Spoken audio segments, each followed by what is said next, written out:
Republic of South Africa.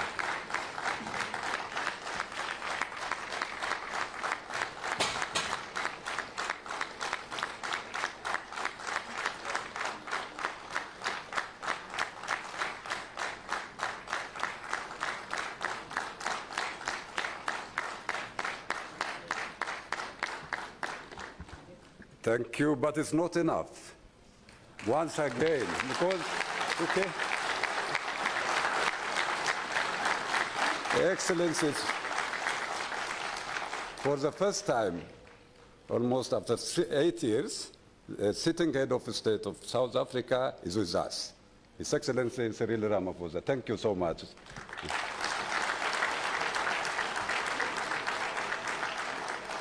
Still, we keep rise to sing the anthem of Republic of South Africa and the African Union.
Thank you. Be seated, please. Take your seat, please.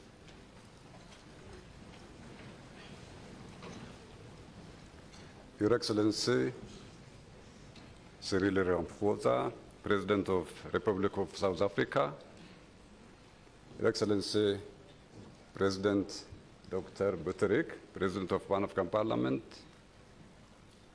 it's time to invite His Excellency, President Buttigieg, on behalf of Pan-African Parliament Bureau and on behalf of members of Pan-African Parliament, to deliver his speech. Can you welcome His Excellency, the President of Pan-African Parliament, please?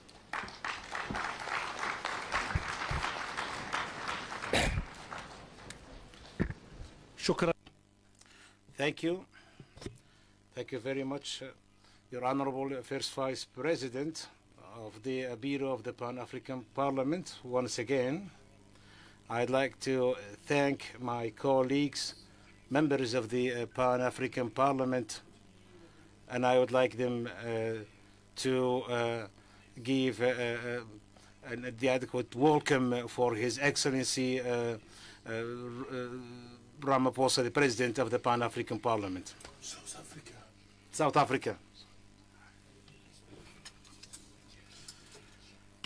I would like to convey a salute of honor while standing in front of you to honor the presence of one of the personalities, His Excellency Cyril Ramaphosa, the President of South Africa. I would like to say that, honorable ladies and gentlemen, members of the Pan-African Parliament, distinguished attendees, with all the protocols respected, allow me, before I have the honor of inviting His Excellency to deliver his address, allow me to express on behalf of the Pan-African Parliament and on behalf of the representatives of the people of our continent our deep gratitude for his gracious presence, and to extend to you all the most sincere and heartfelt welcome in this house of the African people. Your presence among us, Honorable President, today lends the opening of this historic session profound political and symbolic significance, and affirms the standing that the Pan-African Parliament occupies within the institutional architecture of the African Union. It also reflects the commitment of the Republic of South Africa, its leadership, government, and people to supporting the institutions of joint African action and strengthening the role of realizing the aspirations of the people of our continent. Your Excellency, Mr. President, we meet today on land whose name is linked to one of the greatest symbols of freedom and human dignity in the history of humanity, the late leader Nelson Mandela.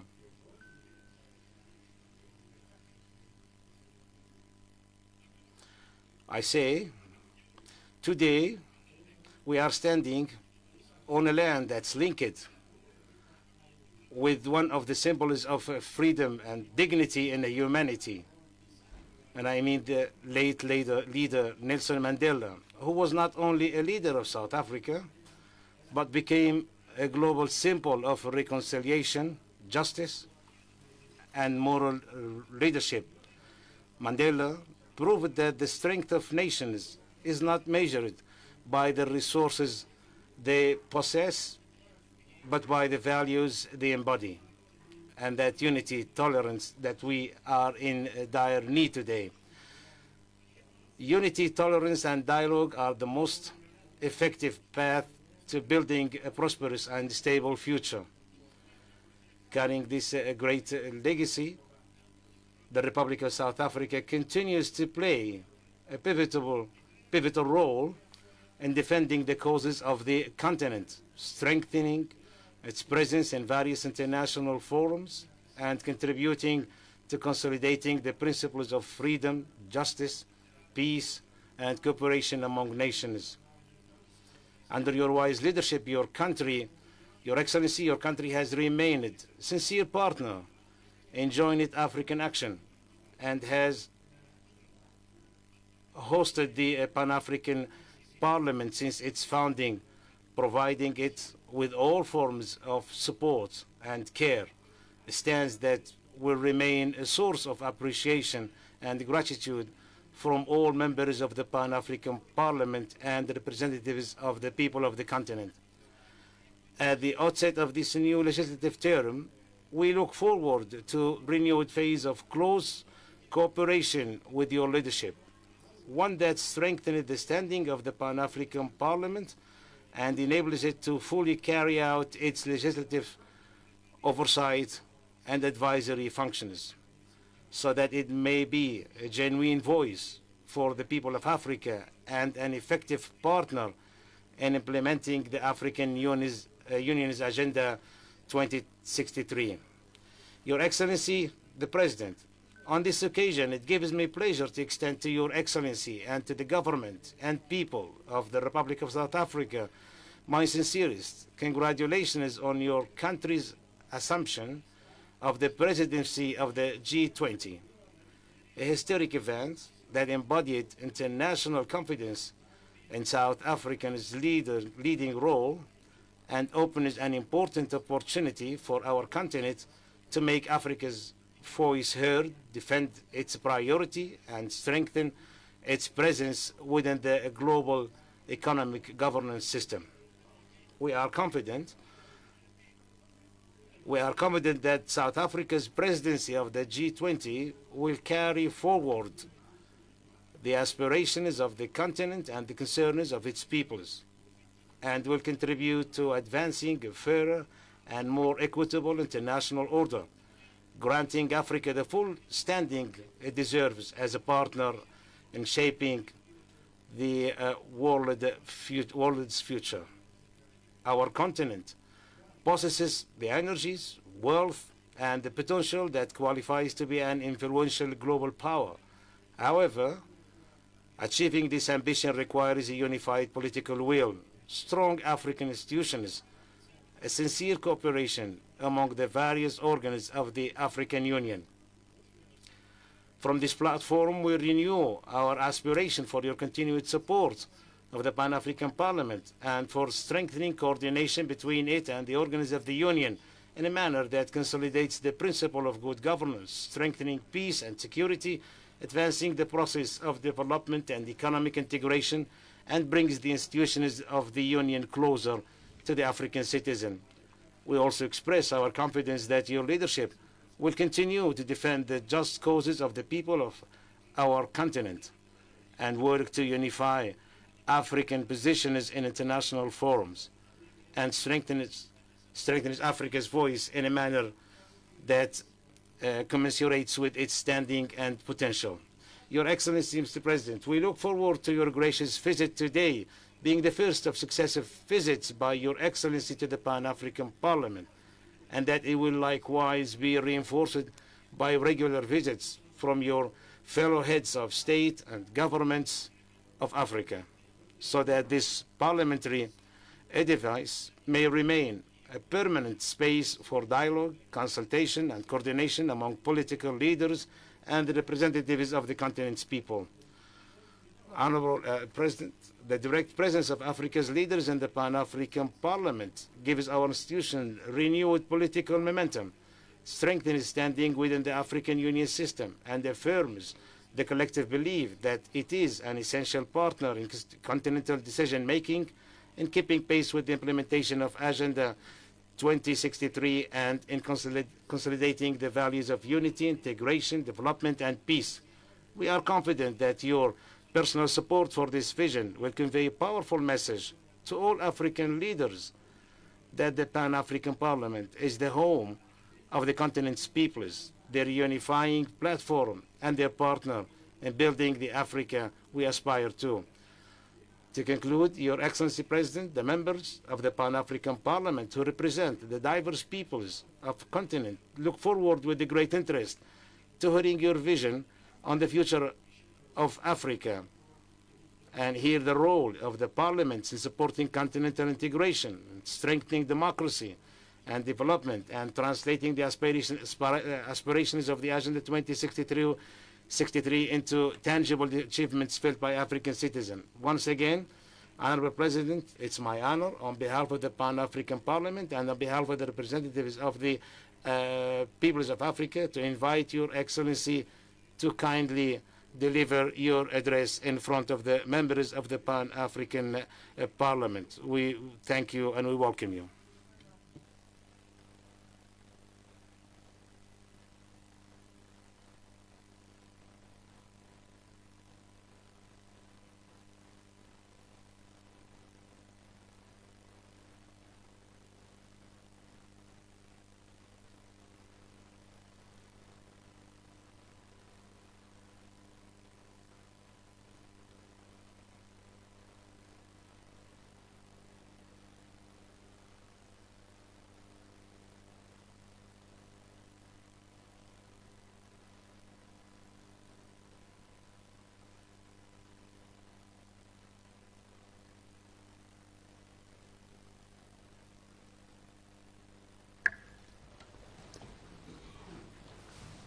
Your Excellency, Dr. Fatah Bawbik, President of the Pan-African Parliament, Honorable Vice Presidents of the Pan-African Parliament, the Speaker of the National Assembly of the Republic of South Africa, Honorable Toko Didiza, honorable members of the Pan-African Parliament, heads of the African Union organs and agencies, members of the diplomatic corps, representatives of the Nelson Mandela Foundation who are here present, guests, and ladies and gentlemen. I greet you in the name of the people of South Africa, but I also want to thank you for finally being allowed to come to be present here.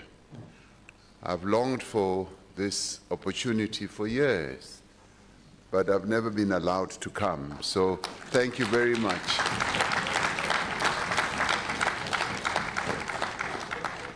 I especially thank you for inviting me. It is indeed my privilege and my honor to address this first ordinary session of the 7th Pan-African Parliament.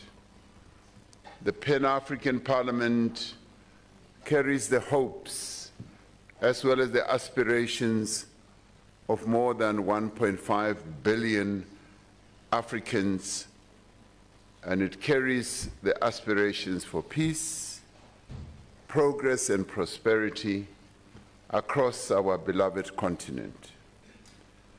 It is an enduring symbol, this Parliament, that is an enduring symbol of unity in diversity, a unity anchored in the conviction that Africa's future must be shaped not only by its governments, but by its peoples, whom you all represent.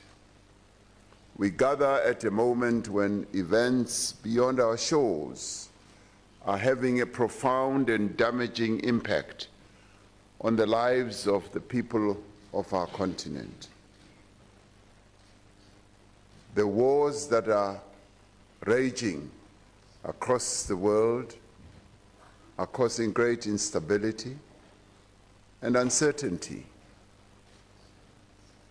Our continent is also not spared the effects of conflict and instability, greater global economic turbulence is caused by all these conflicts and the increasing geopolitical tension that is occurring across the world. Nor is our continent spared the devastating impact of accelerating climate change. In recent days, we have seen destructive fires raging across our sister countries of Africa, in Algeria, in Morocco, and Tunisia, resulting in the loss of many lives. We convey to these governments and the peoples of those affected countries our deepest sympathies for the loss of life, livelihoods, and properties.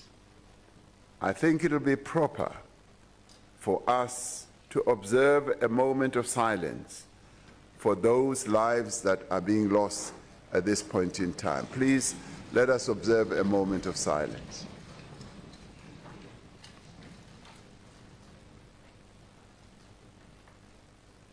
Thank you. Now, these developments make it even more important that Africa should be able to stand together to advance its own development.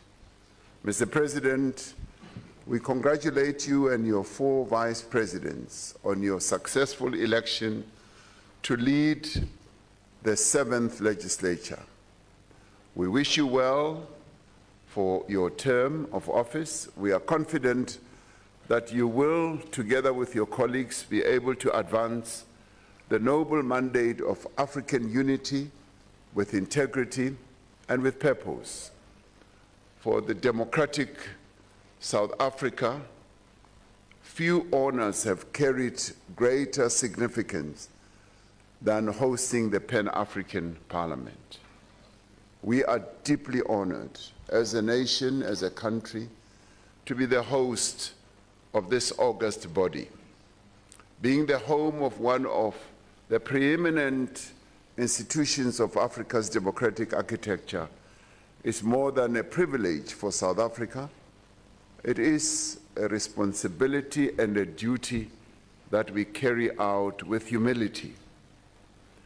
The year 1994 was a momentous year for South Africa, as all of us know. Not just because we won our liberation from the bondage of apartheid oppression and exploitation. It was also the year that we formally returned to the embrace of the African family of nations, a family that had supported us and stood by us during our struggle for freedom. Just weeks after our first democratic election, South Africa was admitted as the 53rd member state of the Organization of African Unity. Having emerged from decades of apartheid isolation to reclaim our place within the community of African nations, we were and we remain determined to honor Africa's solidarity. In June 1994, the 30th Ordinary Session of the Assembly of Heads of State and Government of the OAU in Tunis, our nation's founding father, President Nelson Mandela, challenged the nations of Africa to commit to the continent's rebirth. He said, and I quote, "If freedom was the crown which the fighters of liberation sought to place on the head of Mother Africa, let the upliftment, the happiness, the prosperity, and the comfort of her children be the jewel of that crown," close quotes. 32 years ago, South Africa embraced the responsibility to work for Africa's upliftment. Our commitment to do so has not wavered. It has not weakened, and in fact, it has strengthened over the years. South Africa has sought to be more than a mere signatory of the instruments of Africa's unity. Since then, South Africa has sought to honor the solidarity Africa showed us during our struggle by contributing to continental peace, integration, development, and institution building. The progress of Africa is in our DNA. You may note, if you care to notice, our national anthem. Our national anthem starts off with saying, we want the Almighty to secure Africa. That's where it starts. That's what South Africa is all about. In the end, towards the end of the national anthem of South Africa, it then talks about South Africa, meaning that for us, in our DNA as a nation, Africa has great prominence. Africa is not only the mother of the peoples of Africa and South Africa, it is our origin. And that is the commitment that we have to the development of Africa. We have consistently and actively committed our efforts and resources to building the institutions, initiatives, and capabilities our continent needs. In 2002, we were honored to host the inaugural Summit of the African Union here in South Africa in the KwaZulu-Natal province in Durban. South Africa is a founding member of the African Peer Review Mechanism and was one of the co-architects of the new Partnership for Africa's Development, NEPAD. Through our African Renaissance and International Cooperation Fund, South Africa continues to finance democracy support, mediation, humanitarian assistance, reconstruction, and capacity building across our beloved African continent. It is during times of need, at moments of crisis, that African unity is at its most potent and powerful.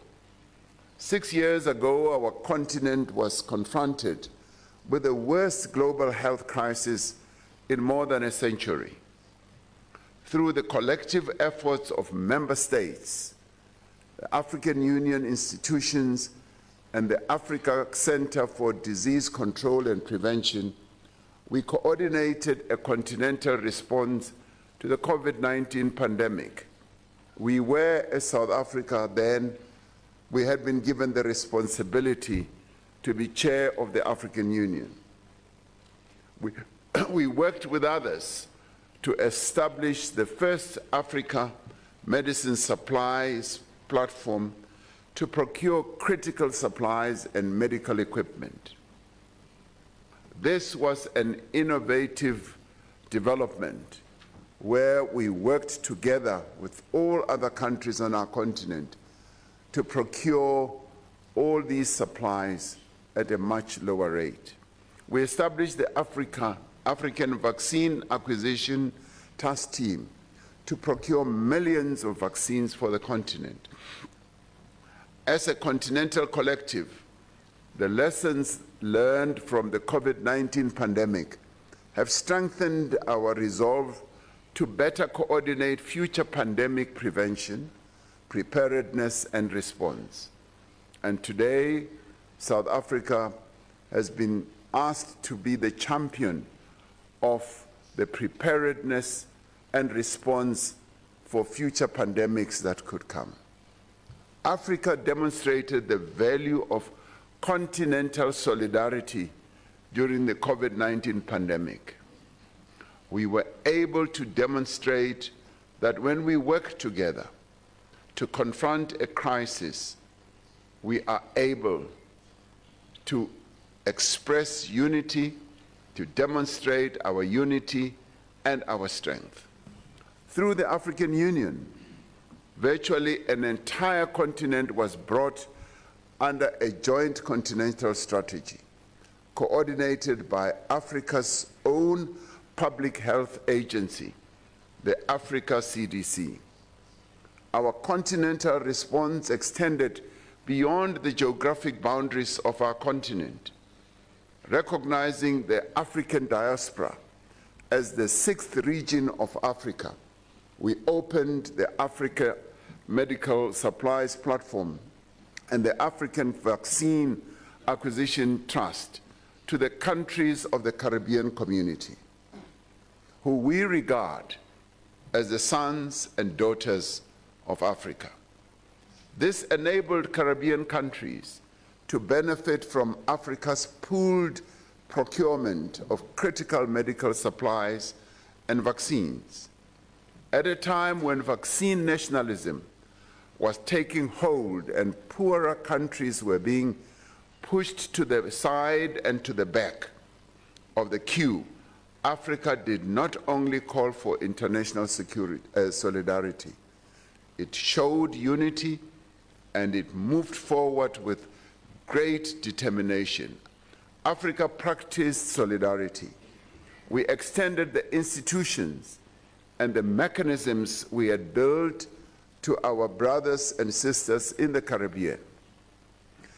This demonstrates that African integration can produce practical benefits not only for our continent, but also for the wider global African family.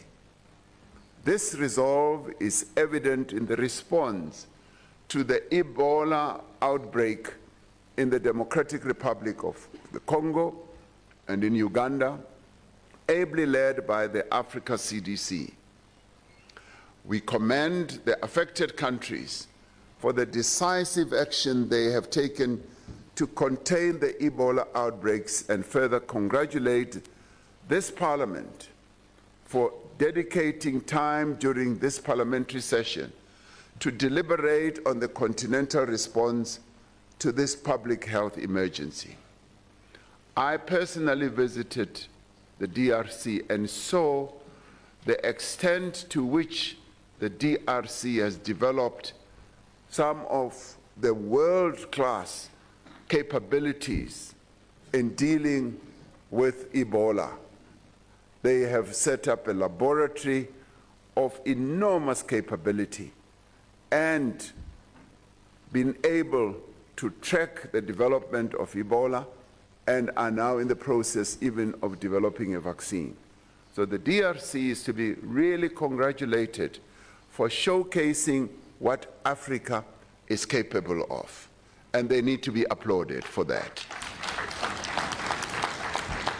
South Africa has had the privilege of contributing to peacekeeping and post-conflict reconstruction on our continent through election observers, troop contributions, capacity building, and mediation. When the African Union was born right here on South African soil, the people of South Africa stood firmly behind the powerful vision of an African Renaissance. Today, South Africa stands behind the collective effort to translate the vision of continental unity into cooperation, action, and progress. And indeed, it's not only South Africa. It is all the various countries that are represented by yourselves. Your countries stand behind this great vision of the renewal of our continent. And all our countries are really to be applauded for carrying forward this vision. This historical arc, this continuity of purpose, is testament to our enduring commitment to the African agenda. Now, by hosting this Pan-African Parliament and through our humble contribution to African unity, to integration, to peace and security, we affirm our profound conviction that South Africa's future is inseparable from the future of our beloved African continent. The Pan-African Parliament, is a pillar of Africa's democratic architecture. As you all sit here, you must know that we all see you as representing that pillar. This Parliament gives expression to the voice of the peoples of Africa. It reinforces our shared commitment to democratic governance, constitutionalism, the rule of law, and the respect for human rights.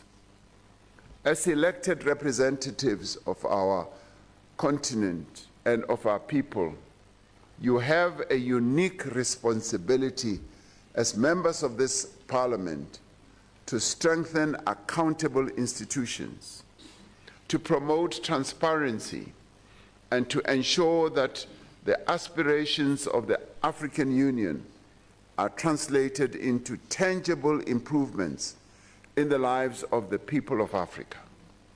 This Parliament must itself exemplify the democratic values that it seeks to advance across the continent.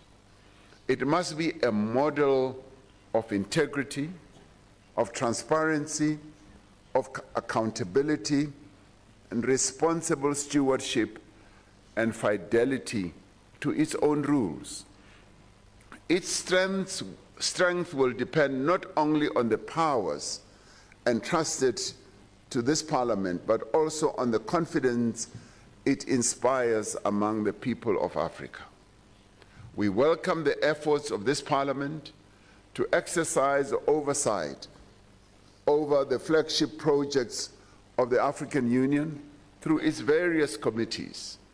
By bringing various national parliaments together under a single roof, this institution is able to monitor the implementation of policies and programs that are key to Africa's development and integration. So this session takes place under the African Union's theme of the year, assuring sustainable water availability and safe sanitation systems to achieve the goals of Agenda 2063. This theme addresses one of the most urgent challenges facing our continent and its people. Access to clean water and safe sanitation is a fundamental human right. It is a right that is enshrined in our own constitution here in South Africa. It is essential to human dignity, to public health, food security, education, industrial development, and social stability.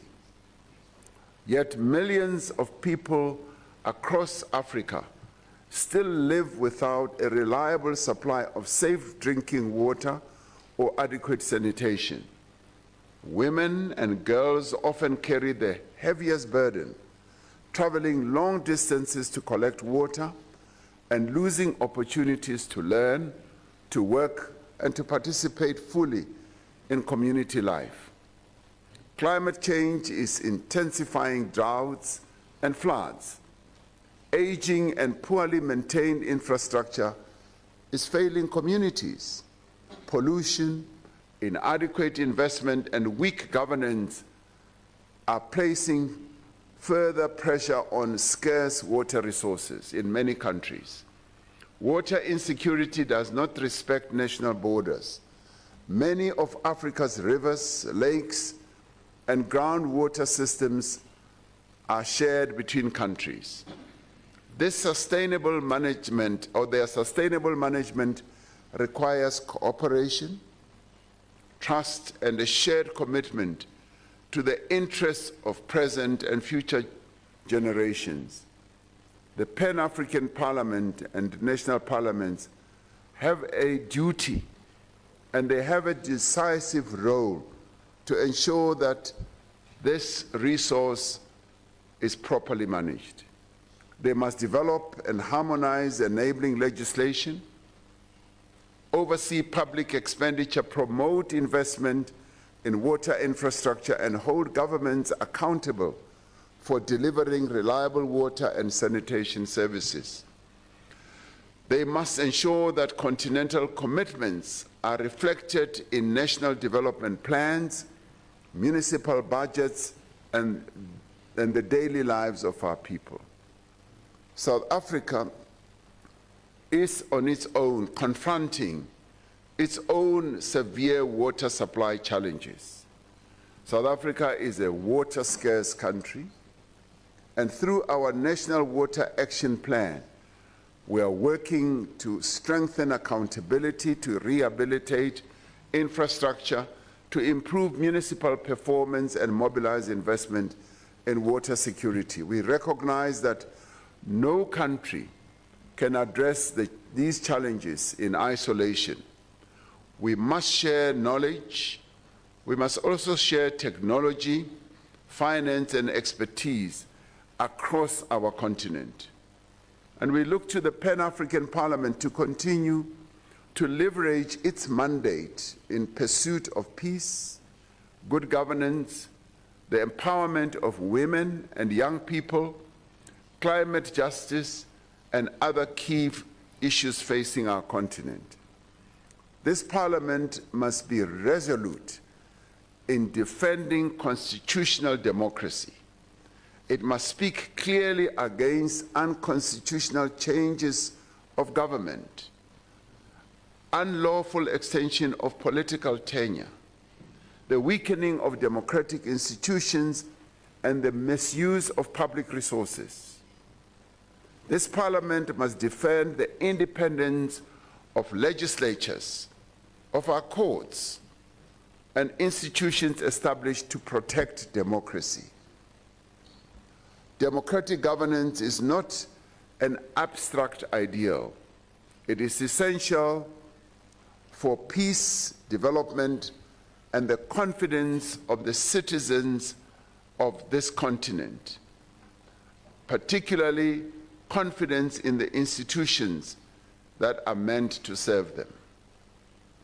As the voice of all Africa's peoples, this Pan-African Parliament is a strident voice in support of multilateralism, of international law, and the peaceful resolution of disputes.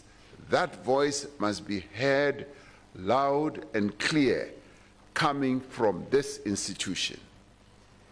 Africa must speak with one voice on the reform of the institutions of global governance and the global financial architecture so that they are more representative, they are more equitable, and responsive to the needs of emerging economies.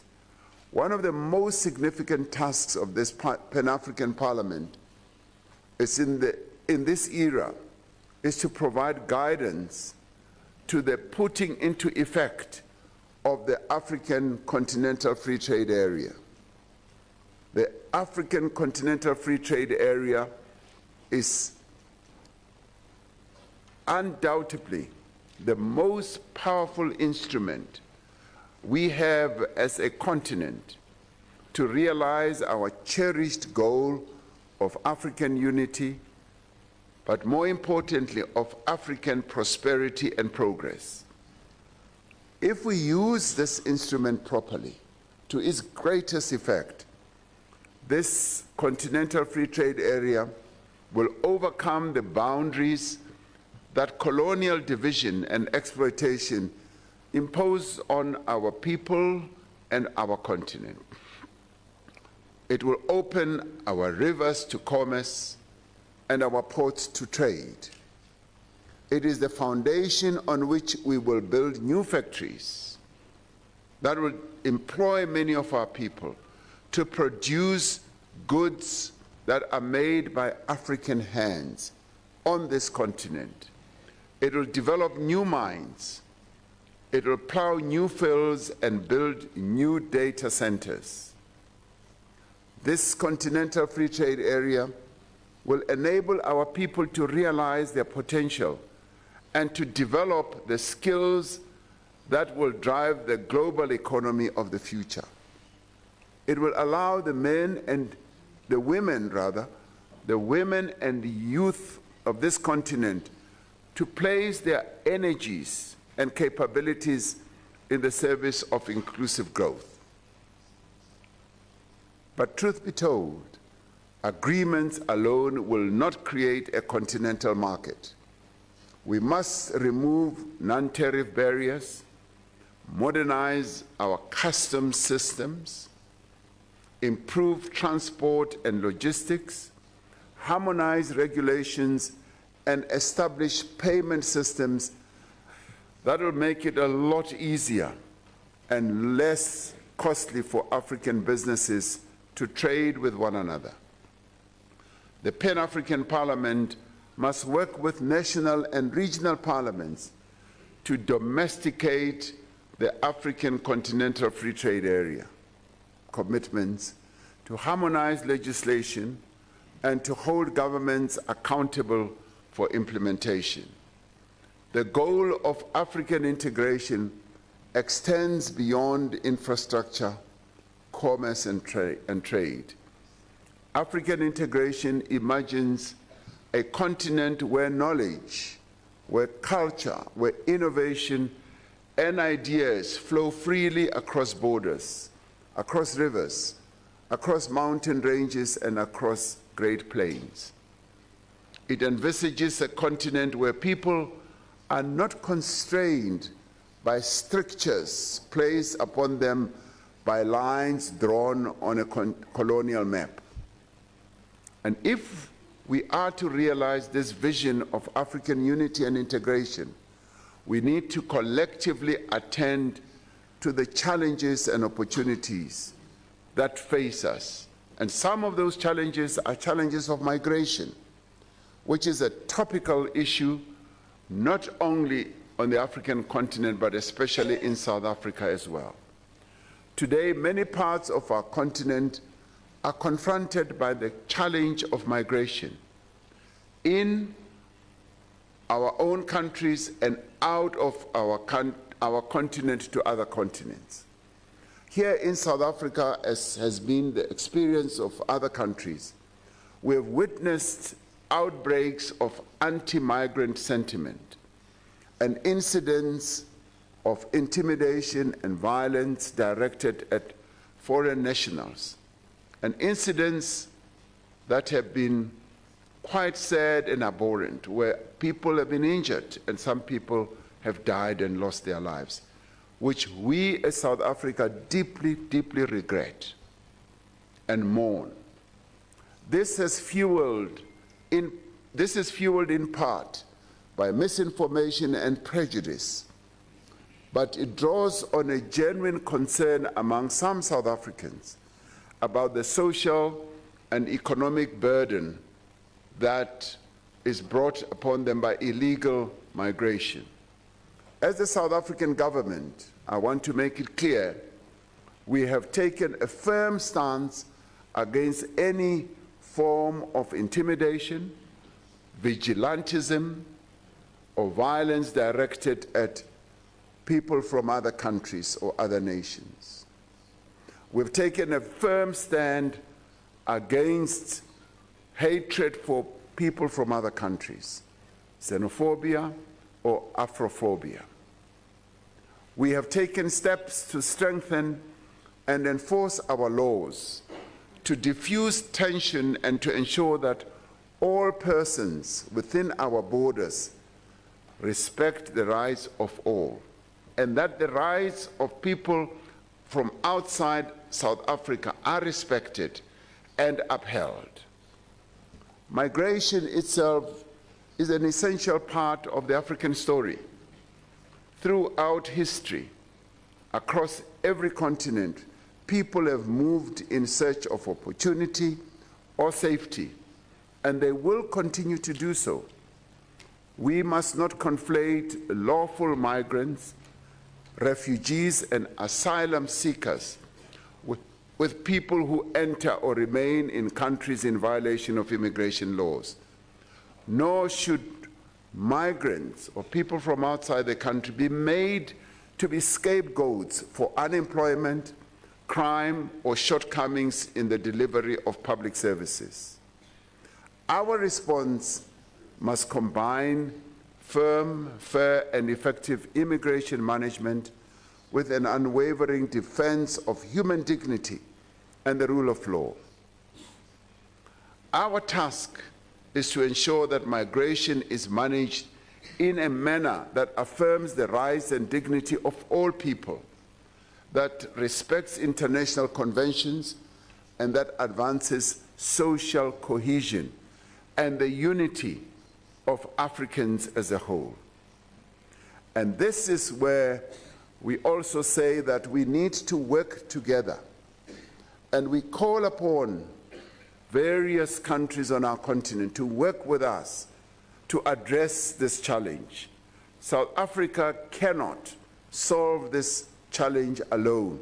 It needs to work together with its sister countries and with the peoples of our continent to address this problem. We have seen how unmanaged migration can undermine the sovereignty, the security and social order of countries, not only South Africa, but many other countries. As African countries, we have to acknowledge and address the conditions that drive migration in the first place.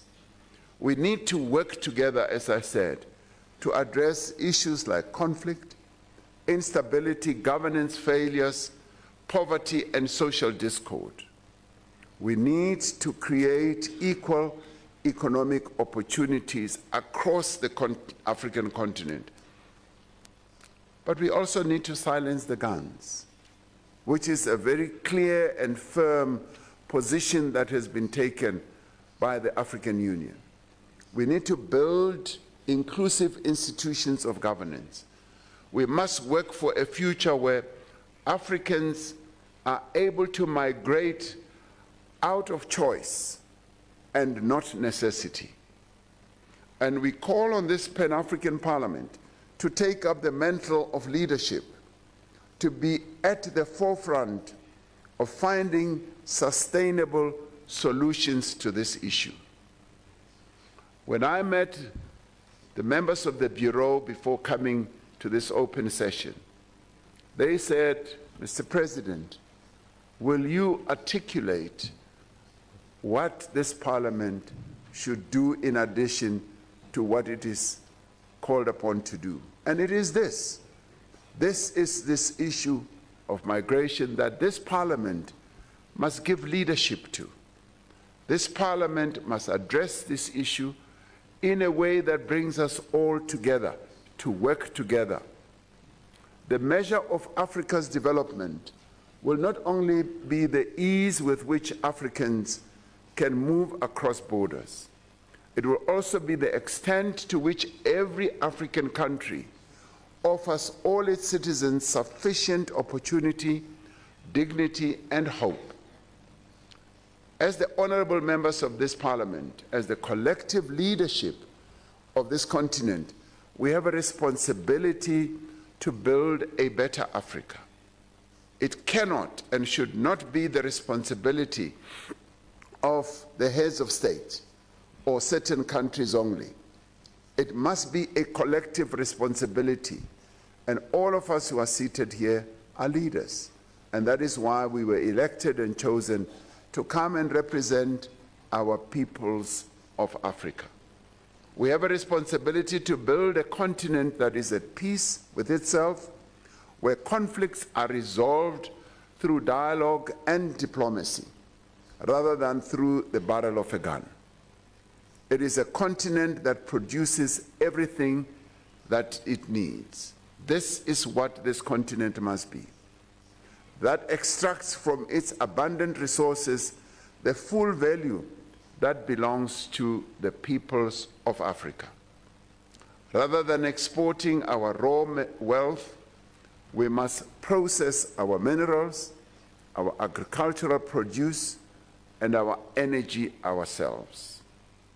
We are building a continent where our young people have the skills, and they are continuously demonstrating that they have the knowledge and the skills.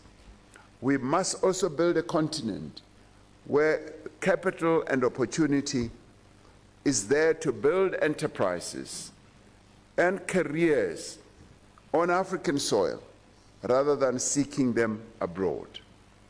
This is a continent where women should take their rightful place in the boardrooms, in the parliaments, in the cabinets of our various countries.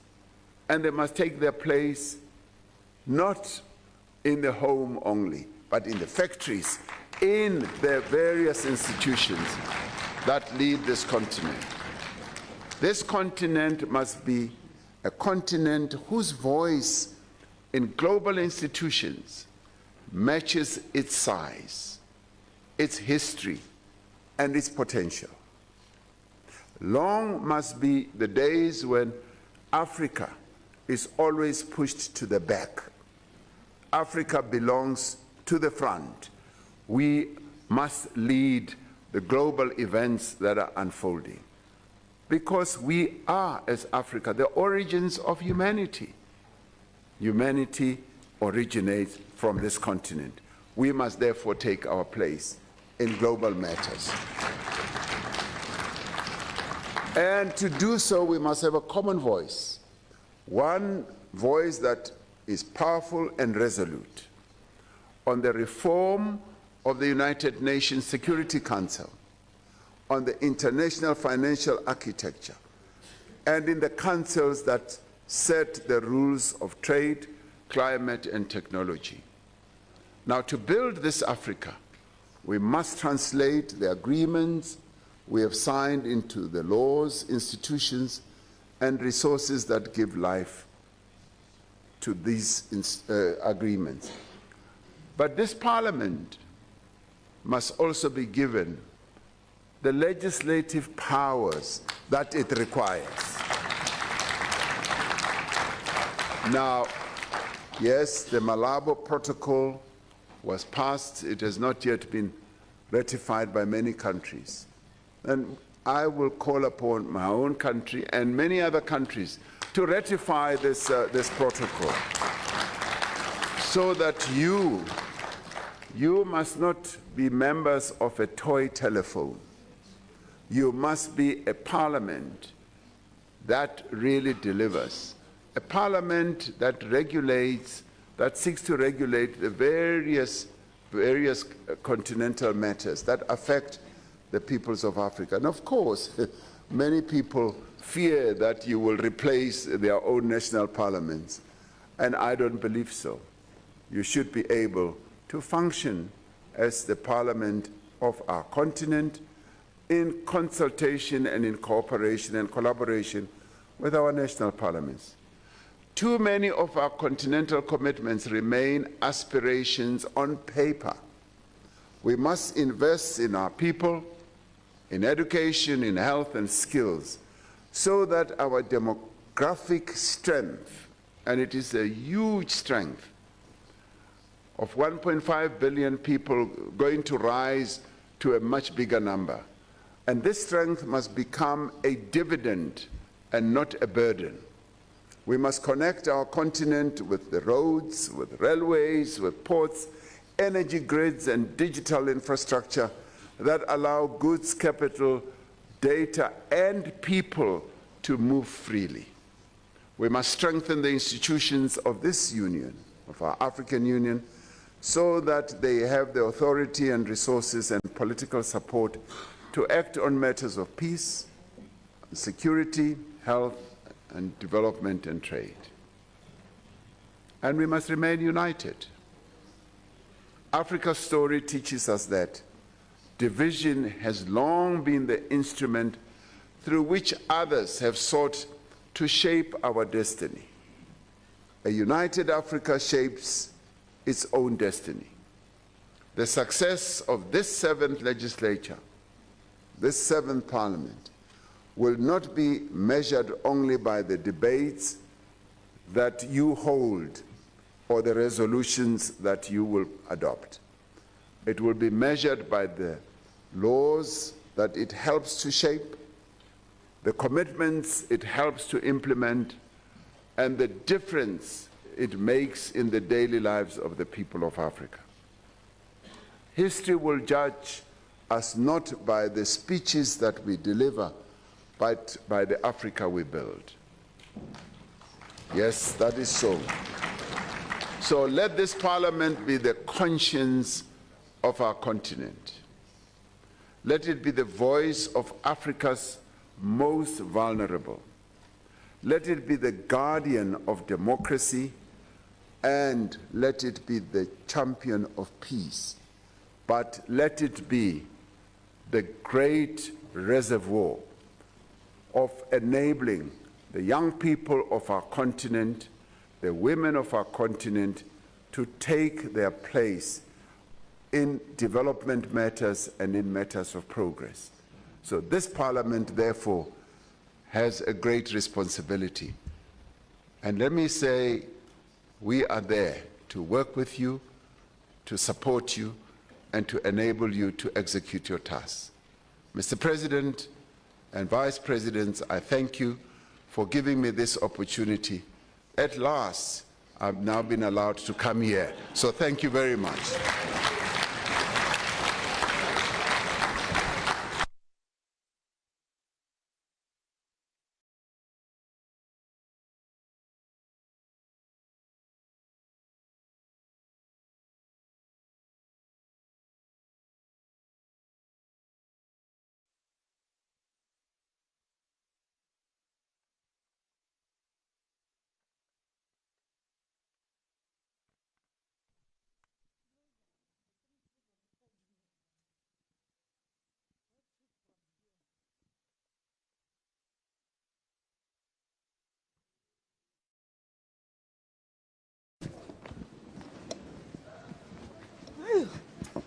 I'm sure he's going. tjhong ka dipitse? Ba hlompha ba ayo a ke re ba se ba lenkile ka ne ke re ka mo ya ha ke na taba ke a ntse re monitore dikoloi tsa hae fela yo ke se ka be o tlo tswa ka mo